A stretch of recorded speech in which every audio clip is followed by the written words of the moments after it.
the king should be. The Bhishma says that you should be like son of Vasant Ritu.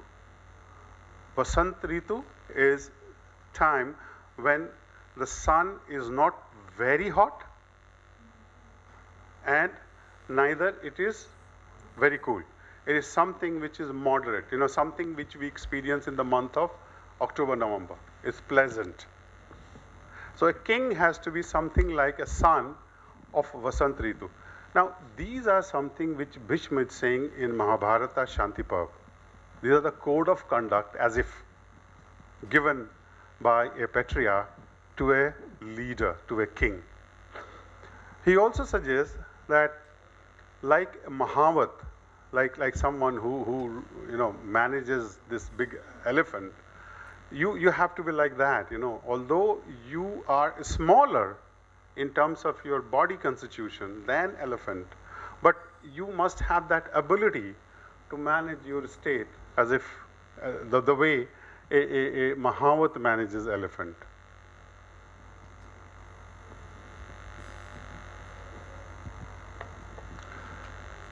It also talks about that how you should be in terms of your day-to-day behavior. It also says that you should not engage in too much of parihas, which is a Sanskrit word which primarily means banter. And no wonder we have often heard this phrase that proximity breeds contempt. That's what Mahabharata has spoken. Yudhishthir Bhishma spoke thousands of years back. That maintain distance. Don't get into too much of banter with people around you. Don't get into excessive frolicking, which can be very, very disastrous.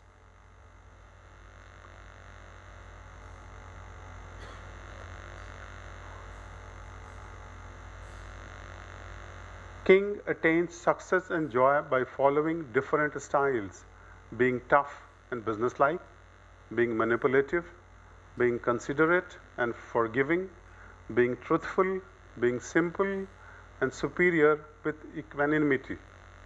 Such a king reminds one of a peacock who adorns strangely beautiful feathers. The key word here is equanimity, sambhav. Different qualities, different colors, yet one common animal, one common person. It also has a list of 36 qualities. The Mahabharata has enumerated 36 qualities of a king or a leader.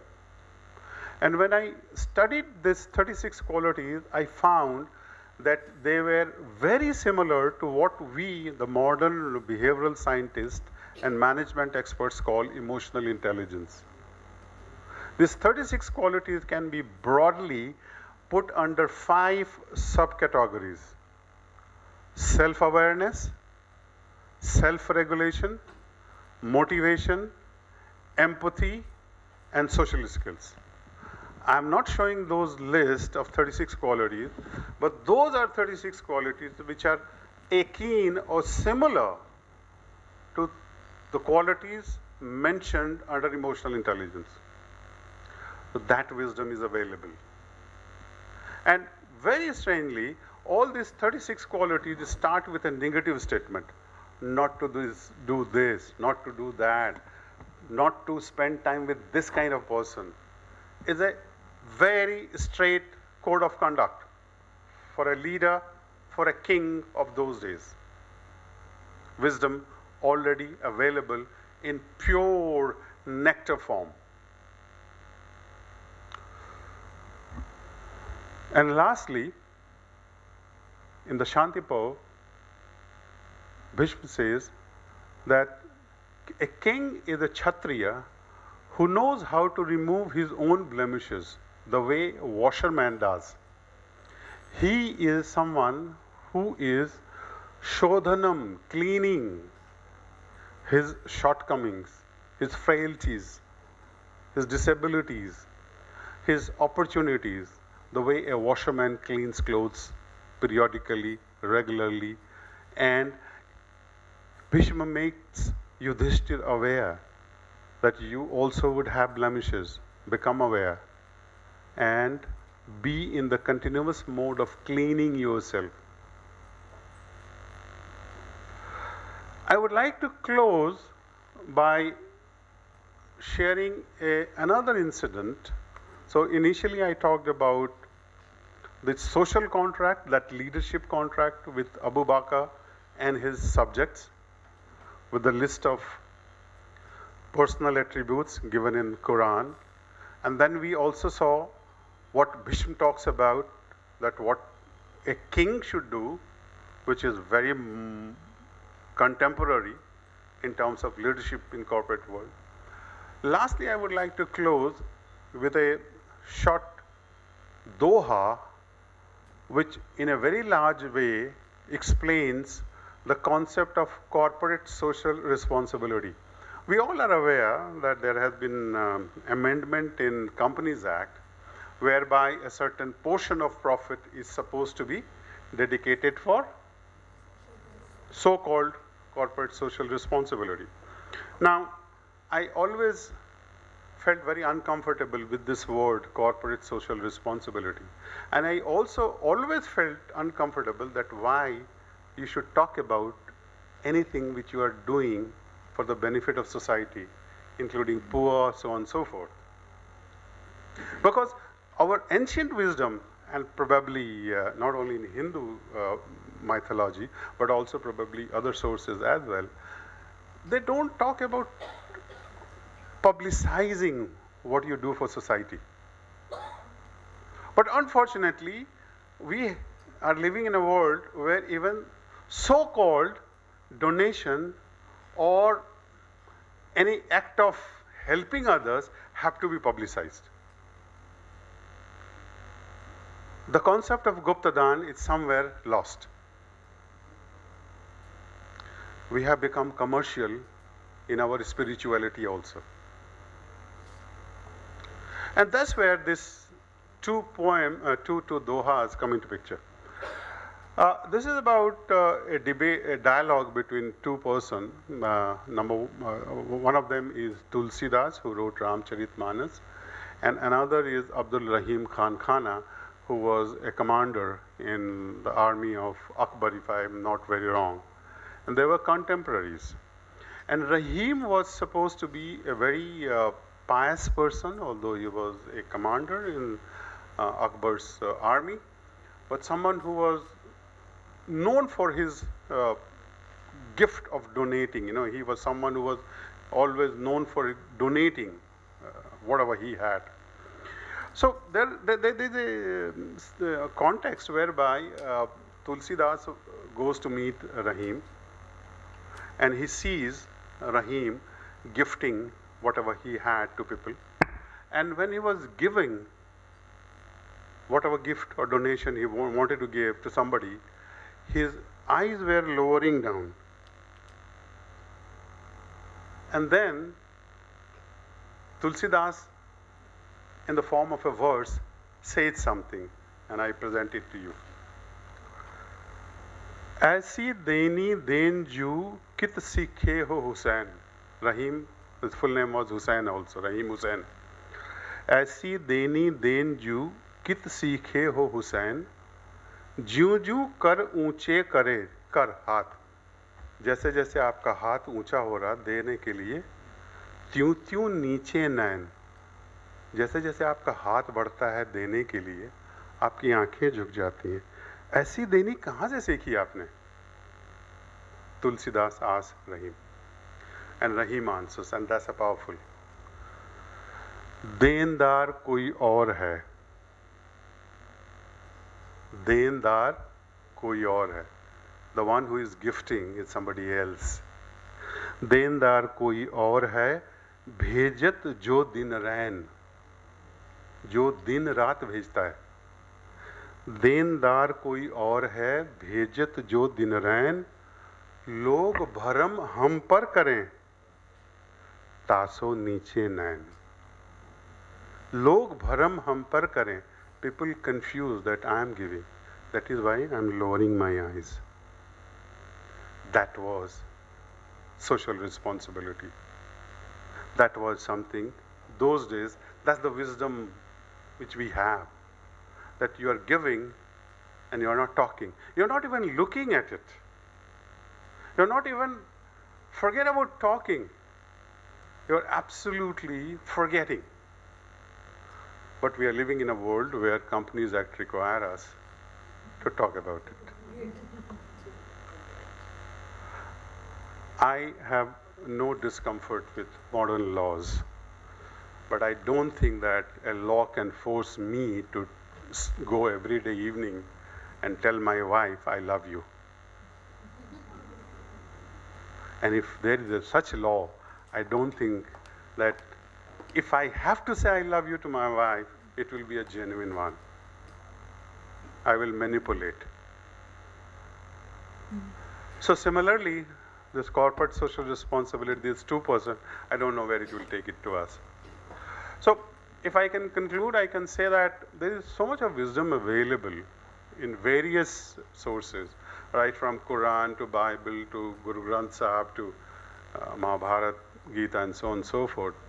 It is for us to find out what is relevant and valid for us. It is not necessary that it will be relevant and valid for each one of you who is present here. In the same way, that vegetarian food habit will not be valid for everyone. Some of us are non-vegetarian. Some of us are vegetarian. Some of us are smoker. Some of us are non-smoker. So we are all different, you know. So for some of us, it will make sense. For some of us, it will not make sense.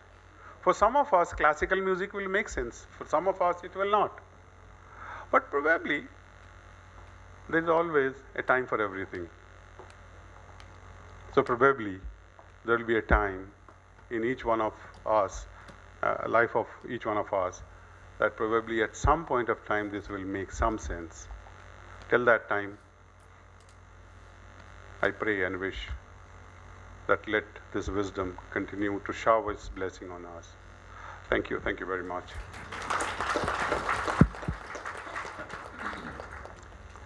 Thank you, Dr. Singh, for a talk that was not only enlightening to our minds, but very touching for our hearts as well. Let's welcome next Mr. Sumit Chaudhary, founder, Third Millennium, to enlighten us with his wisdom. Thank you so much.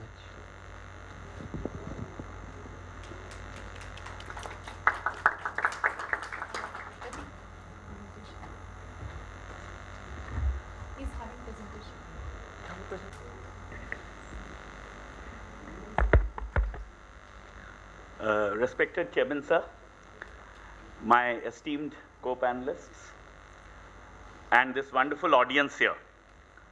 It is indeed a wonderful afternoon for me to be here amongst all of you.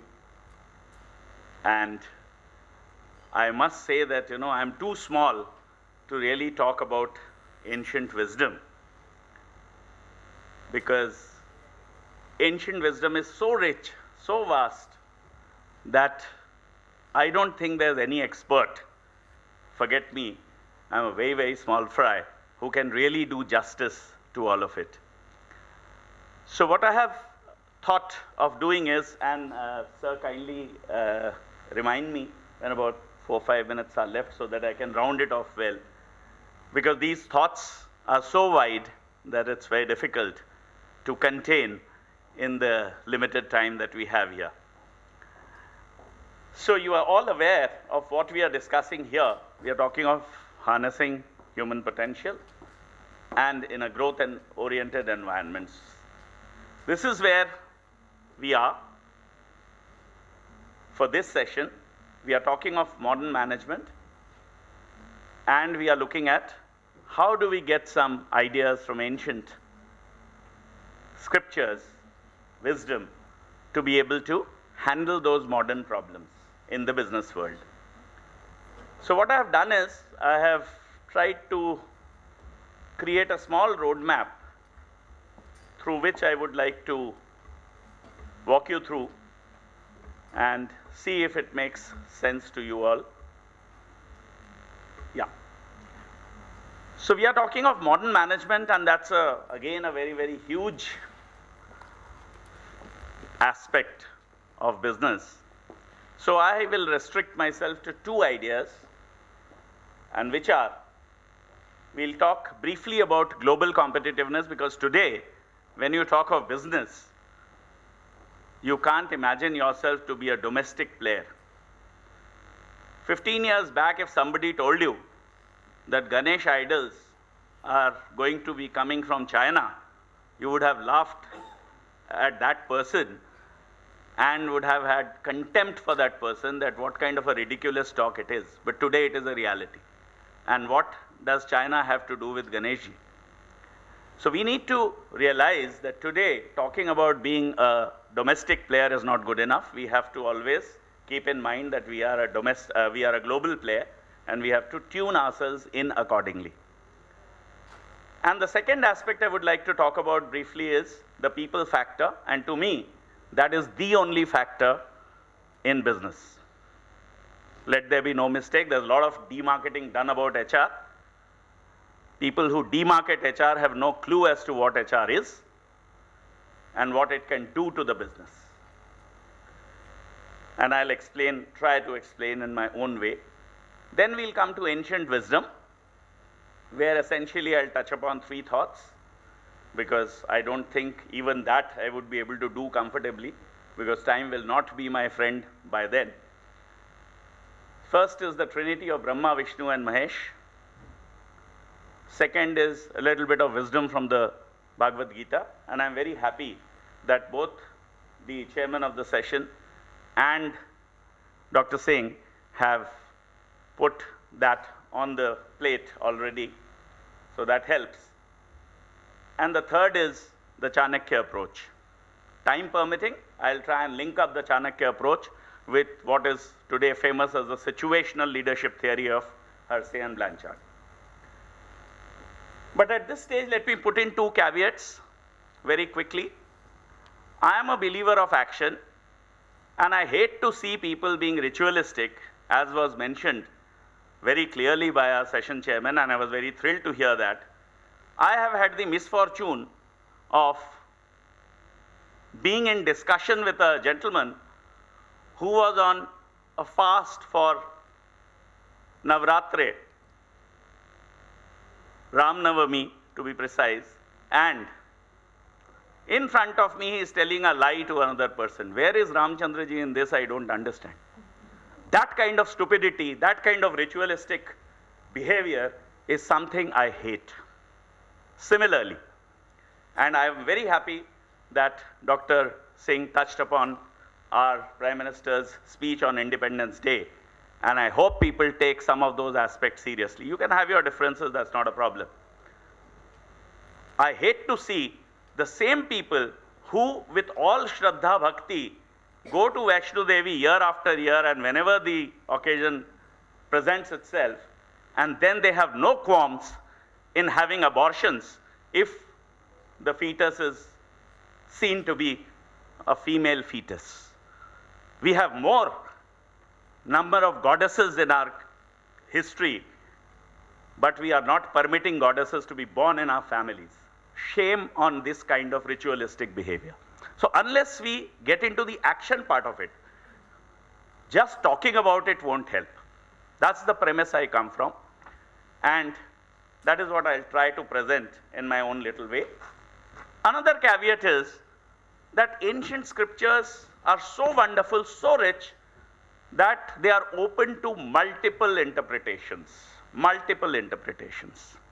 So my apologies in advance to those of you who may have a different interpretation of the same story that I pick up from ancient wisdom.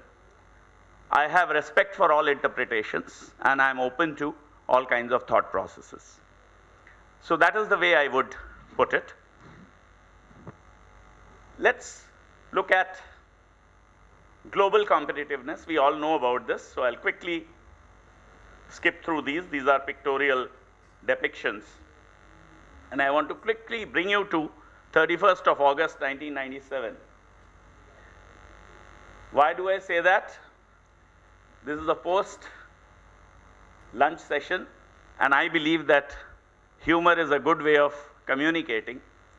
So I would like to express my concept of globalization through this little story. You know, I proposed to Lady Diana. She refused and instead accepted Dodi Al Fayad's offer. And that's why I was very upset. And when this beautiful lady died, of course, I felt very, very bad. But then what happened, you see, Princess Diana, an English princess with an Egyptian boyfriend, crashes in a French tunnel, driving a German car with a Dutch engine, driven by a Belgian who was drunk on Scottish whiskey, followed closely by Italian paparazzi on Japanese mobikes, treated by an American doctor using Brazilian medicine. Obviously, such an intelligent message can be created only by an intelligent Indian. China is the factory of the world, so the mobile has to be a Chinese mobile, and Pakistan can do no better than smuggling. So therefore, 14 countries are involved in one incident of Lady Diana's death.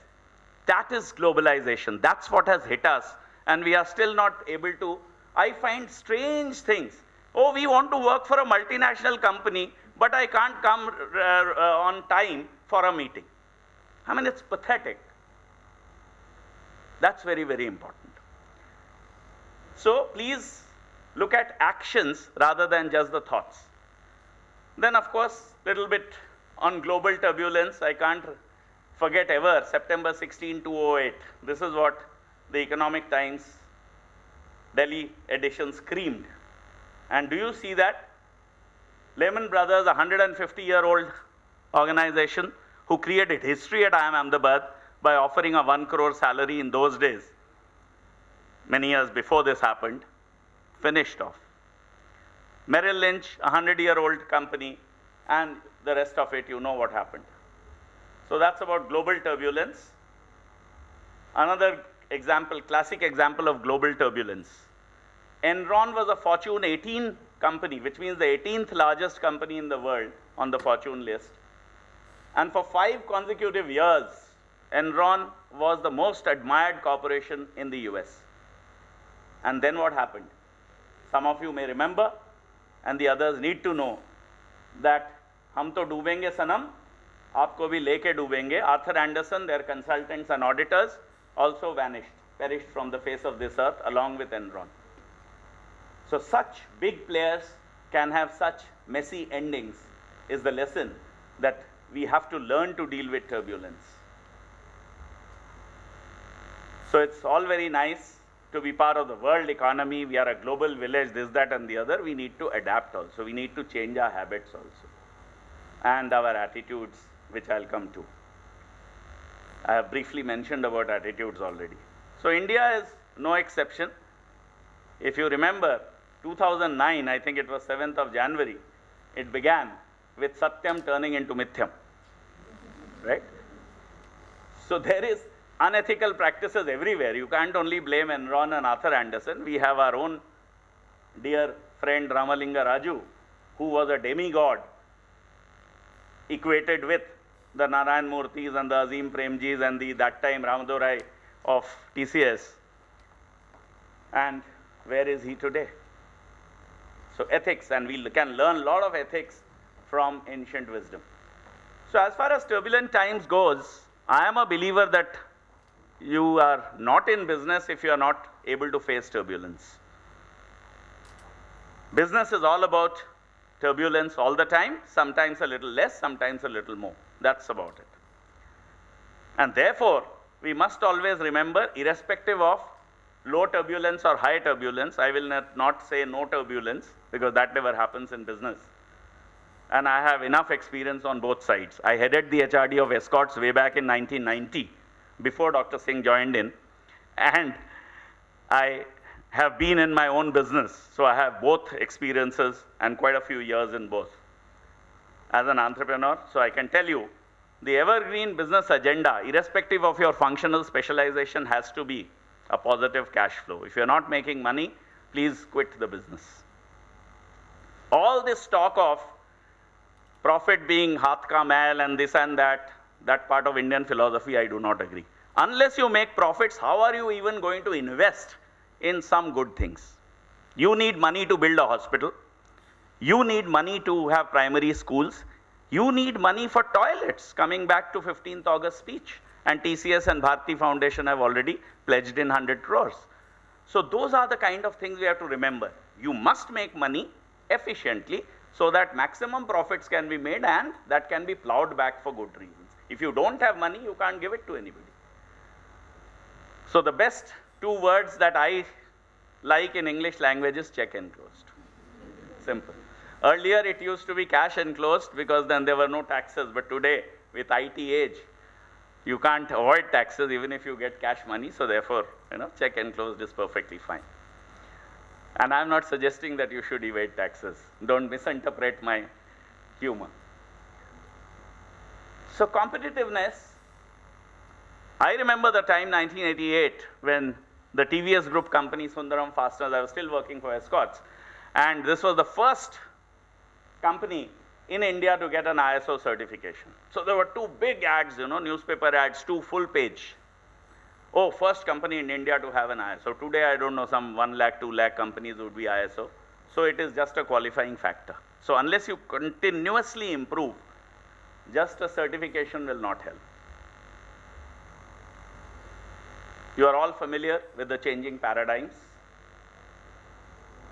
from a seller's market to a buyer's market, from the global socialism to capitalism. But then again, if there are no constraints, 1991 saw the end of socialism with the breakup of USSR. 2008 saw the end of capitalism with, the global meltdown created because of the subprime crisis to begin with in the US.